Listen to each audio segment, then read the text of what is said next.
Alenya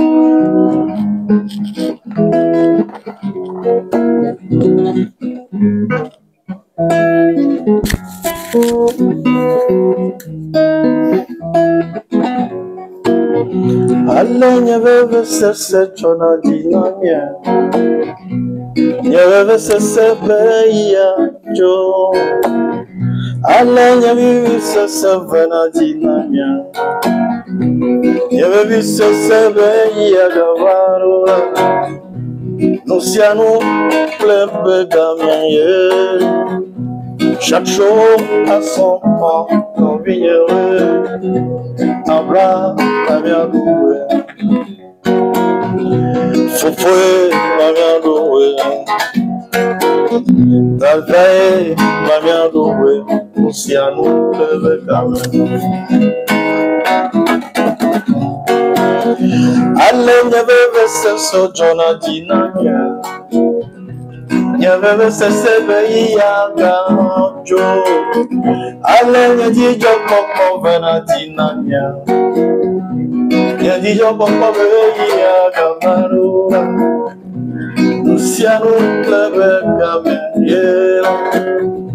Chaque jour à son temps, non vignerait. Abra, va bien louer. Premier, va bien louer. Noé, la mère Noé, Luciano plebe oh, Luciano plebe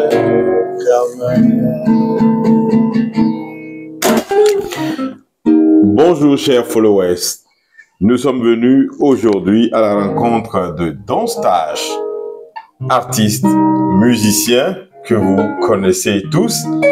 Il va partager avec nous son parcours, ses expériences, son vécu, sa passion pour la musique.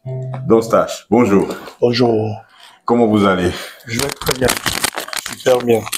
Ma première question sera toute simple. Quelle est la différence entre un chanteur et un musicien? Le chanteur, c'est quelqu'un qui essaie de chanter seulement sans toucher des instruments de musique. Ah. Voilà. Et le musicien, un artiste musicien, c'est un homme complet. Oui. C'est un homme complet, c'est un homme qui joue comment on dit là, un instrument et qui chante, qui interprète, qui arrange. C'est tout ça qu'on appelle un artiste musicien. Voilà. Alors, nous avons compris, Don Stache n'est pas que chanteur, mais c'est un excellent musicien. Il joue à la guitare, c'est un arrangeur. Vous avez un studio également? Voilà, j'avais un studio qui est fermé, je suis en train de l'arranger pour le moment. De l'arranger. Voilà, j'avais un studio. Donc, c'est que la plupart de mes chansons que j'ai fait sur le best-of, c'est dans mon studio que j'ai fait ça. Ah, waouh. Voilà. Alors, revenons à votre passion. Vous avez commencé la musique en quelle année? J'ai commencé très tôt la musique sur les bancs de l'école, déjà en classe de CM1. Oui. Et je jouais déjà la guitare. CM1, CM2, je jouais déjà la guitare. Je touchais déjà la guitare. Et bien avant de toucher la guitare, je chantais. Donc, je peux dire que j'ai commencé très tôt à partir de 8-10 ans. Dans le moment, je chantais déjà. Mais par rapport à la musique, c'est que et toucher un instrument de musique, c'est à partir de 10-12 ans, voilà. Vous avez commencé très jeune. Est-ce que vos parents étaient musiciens? Ma mère était choriste dans un groupe béninois et polyrythmo. Oh, wow. Est-ce que c'est elle qui vous a donné cette envie? Je me suis pas inspiré de ma mère. Et je peux dire que je me suis fabriqué moi-même parce que j'écoutais beaucoup la musique quand j'étais enfant. On avait un voisin qui jouait de la musique, qui jouait de tourdis là, oui. Et il y avait Nous sommes en quelle année, là? Mais là, ça fait en 60.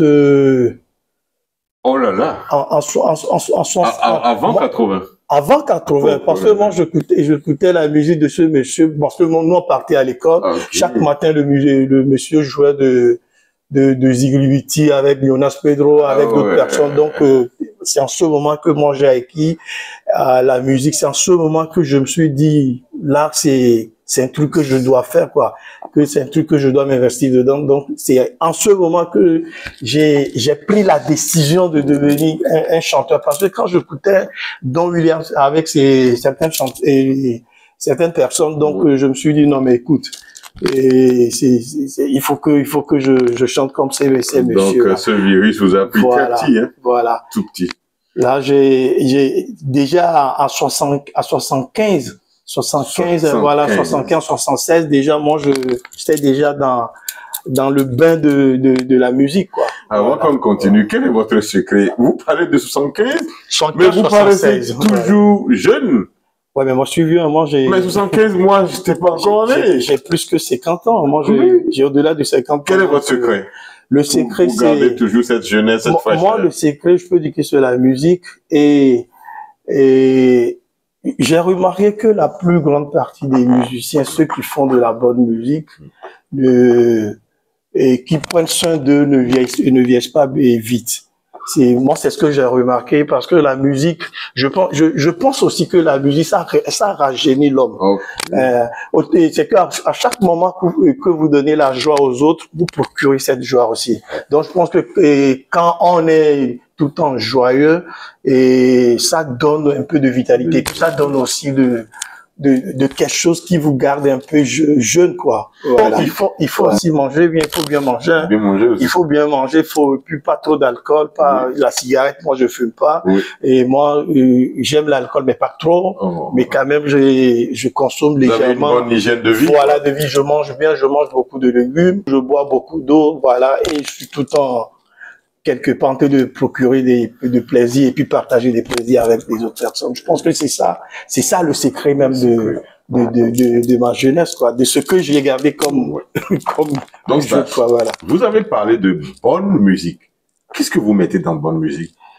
Mais quand on parle de la bonne musique, c'est... Est-ce qu'il y a une mauvaise musique aussi? Bien sûr qu'il y a bon, quand on parle de la mauvaise musique, c'est une chanson, une musique qui est mal chantée. Mal chantée. Voilà, ça, c'est que quelqu'un qui arrive avec une chanson, le musicien en train de, l'orchestre en train de jouer en do, le mec chante en ré, et puis donc là, on parle de dégamage complètement de la musique. Quand on parle de la bonne musique, moi, je définis la bonne musique par des chansons en texte. Ok.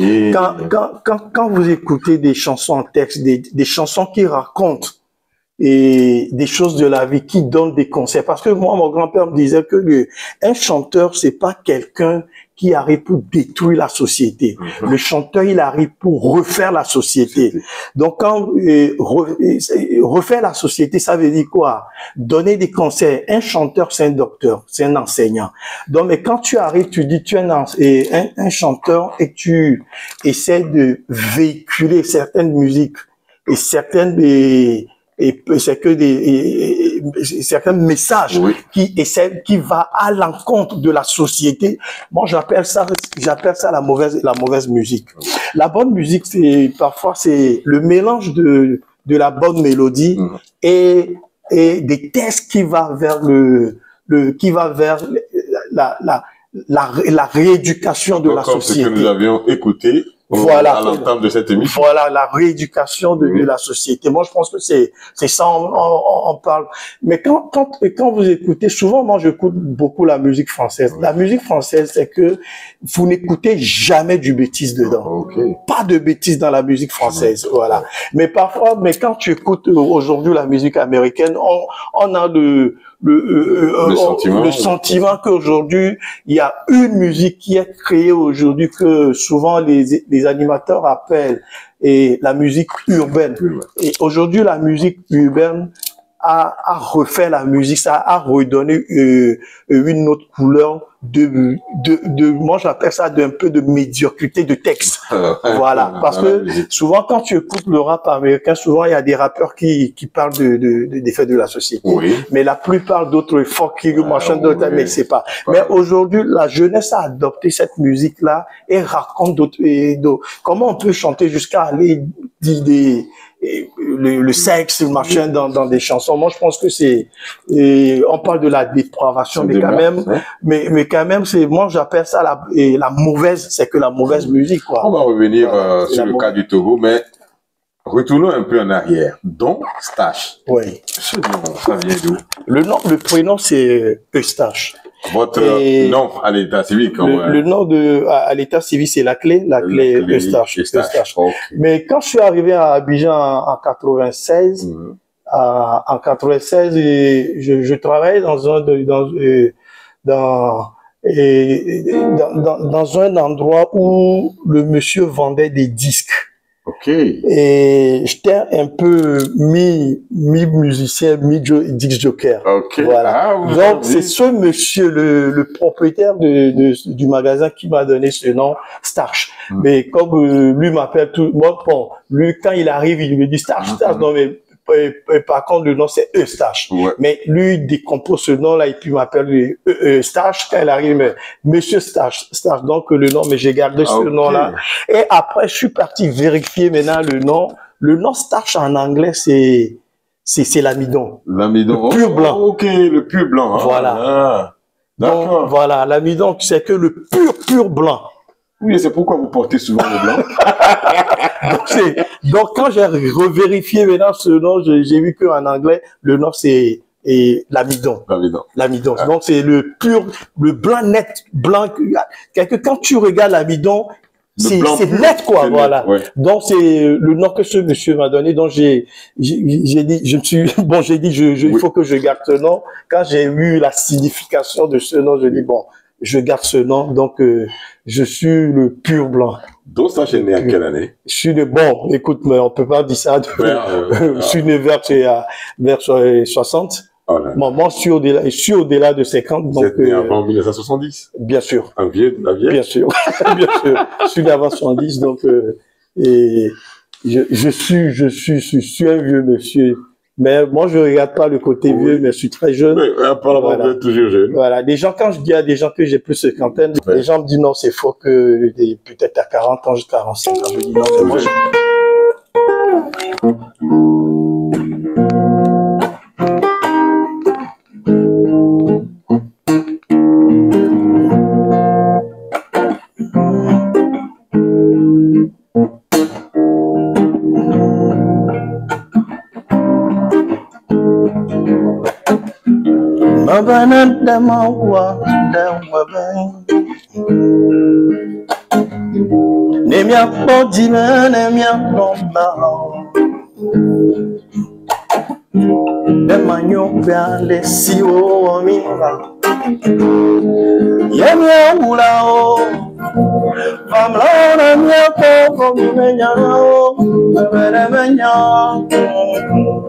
maintenant colo demain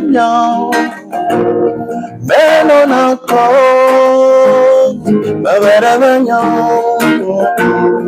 maintenant colo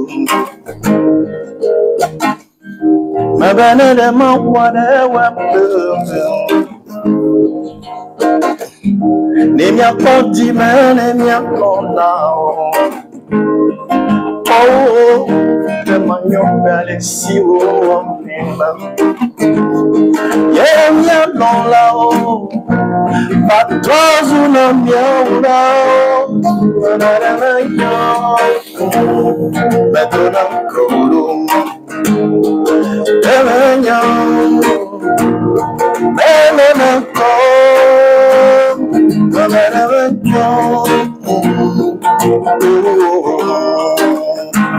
Merci.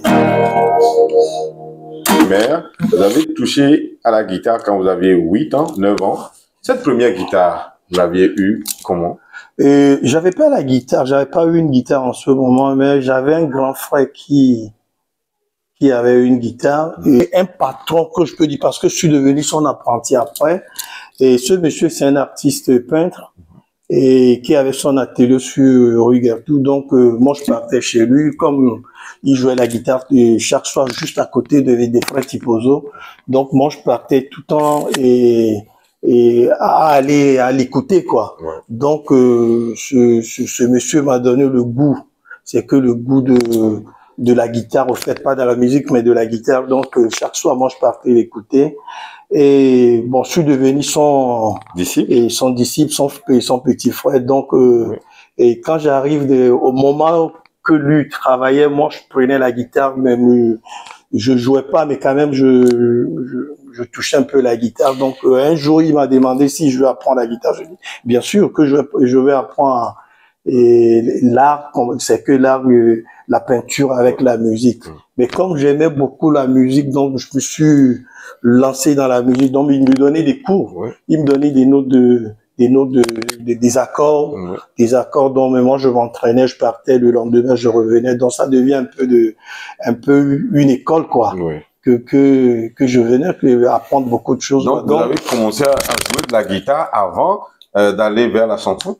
Bien sûr, bien sûr. Non, mais je chantais, mais pas chanteur professionnel. Okay. Non, mais moi, je chantais, on reprenait des petites chansons, mais pas comme pour faire. Mais après, la guitare, c'est en ce moment, parce que je me souviens, ce monsieur m'avait envoyé en studio en 85, 84-85, on était parti en studio pour aller enregistrer une chanson, 2-3 chansons qu'on a passé à une émission de Bédo Kouta Tremplin.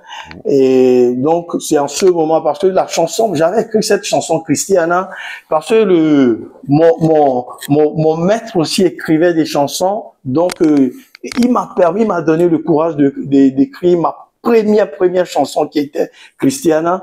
Et cette chanson, il m'a envoyé, le monsieur m'avait envoyé en studio pour l'enregistrer. Donc c'est cette chanson qui m'a fait connaître sur la télévision TVT en 85-86. Voilà, je suis passé dans l'émission Tremplin avec Midi Lacoste, on était trois artistes, et 4 artistes plutôt, 4 à lui, moi, et puis Midi Lacoste, et puis Aboti Yao. Donc on était 4 à passer dans l'émission Tremplin en 85-86, moi avec et mon maître là. Donc c'était la première chanson, la première musique, la première chanson que j'avais écrite dans ma vie, quoi. Ouais. Est-ce que vos parents étaient d'accord avec vous? Non, pas du tout. Quand vous avez voulu commencer? Non, pas du tout. Moi, ma mère et mon vieux, lui, il était pas tout le temps là, mais quand même la vie, et lui, c'était pas, la famille, c'était pas ça. Non, c'était pas ça. Moi, ma mère voulait que moi je devienne pilote de ligne. Donc, moi, je me cachais pour aller faire la musique. Personne ne savait que je faisais la musique. Moi, je partais apprendre à jouer la guitare et je revenais à la maison tranquillement. Le jour que ma mère a appris et je continue toujours à aller faire la musique, elle n'était pas d'accord avec moi, mais quand même, moi, j'étais déjà plongé dans ce truc-là Qu'est-ce qui vous a donné le courage d'avancer malgré tout ça? Le courage d'avancer, c'est que quand j'étais passé à la télé, en ce moment, je suis revenu dans le quartier en 86, et je suis revenu dans le quartier. Les gens ont vu la télé, ils ont vu l'émission. Donc quand je suis arrivé à la maison, tout le monde me regardait bizarre parce que les gens me demandaient depuis quand j'ai commencé à la musique jusqu'à aller passer à la télé. Donc c'était un truc qui m'a redonné c'est que le truc d'aller un peu de l'avant, parce que il y a eu plein de gens qui me félicitaient. C'est en ce moment que ma mère n'était pas là. Moi, ma mère était en Europe en ce moment. C'est en ce moment les gens, la famille lui a appelé pour lui dire, mais écoute, ton fils est passé à la télé. Et voilà, il persiste dans la musique. Donc, elle m'a appelé, je dis, mais effectivement, donc, mais moi, tellement que j'avais peur, je savais pas que les gens allaient m'apprécier quand je suis passé à la télé en ce jour-là. Mais quand même, mon passage à la TVT m'a redonné un peu de force et puis m'a motivé encore d'aller un peu plus loin. Parce qu'en ce moment, il y avait des chanteurs que les gens estimaient beaucoup. Il y avait Dona Cello qui était au campus, qui chantait très bien et puis les gens l'appréciaient. Il y avait Paletewawa, qui chantait avec sa petite mobilette là, donc des gens l'appréciaient. Donc, moi, dans ma tête, ces gars, et puis on partait à regarder des concerts à l'hôtel Crimas. Parce qu'à l'hôtel Crimas, il y avait et des As du Golfe qui jouaient à l'hôtel Crimas. Donc, on partait en ce moment, c'était pas Crimas, c'était hôtel Miramar. Donc, chaque soir, nous, on partait les week-ends, nous, on partait regarder le Mélo Togo, les As du Golfe. Et puis nous on était là pour on les aidait à ramasser après le concert et prendre la guitare et puis faire des petits jeux. Donc c'est là même je me suis dit mais il faut que parce que j'ai connu des musiciens, des grands frères musiciens très bien et puis il y avait Walbom et le grand frère Walbom. Je sais pas si les gens le connaissaient mais il était un grand musicien et il jouait dans l'orchestre de Nel Oliver. Donc ils habitaient à Ruguetou, donc nous on partait avec Jimmy qui partait là-bas. Le Béninois? Le Béninois. Nel Oliver venait au Togo et venait répéter avec Welbom et Jimmy. Il y avait le batteur qui est décédé là aussi. Et il y avait le père de Small Poppy, Kovi. Kovi, le père de Small Poppy, il était batteur. Il était batteur. Le père il est mort en Nantes. Il est décédé en Nantes. Donc tout ce groupe-là, moi j'étais le petit parmi eux. Parmi ces grands musiciens-là. Parce que ces musiciens-là jouent à l'hôtel Tropicana chaque dimanche. Il y a le père de Poppy qui était à la Covid avec d'autres personnes de Welbom. Avec d'autres, ils ont créé un groupe qu'on appelait Apartheid Note. Donc, nous, on venait regarder l'Apartheid Note. Mais la personne qui m'a fait jouer la première fois, c'était Nikes, le bassiste Nikes, qui m'a invité. Parce qu'en ce moment, je jouais un peu des petites chansons françaises. Donc, Nikes m'avait invité à Guédra Fortel du Lac parce que Nikes lui jouait là chaque week-end.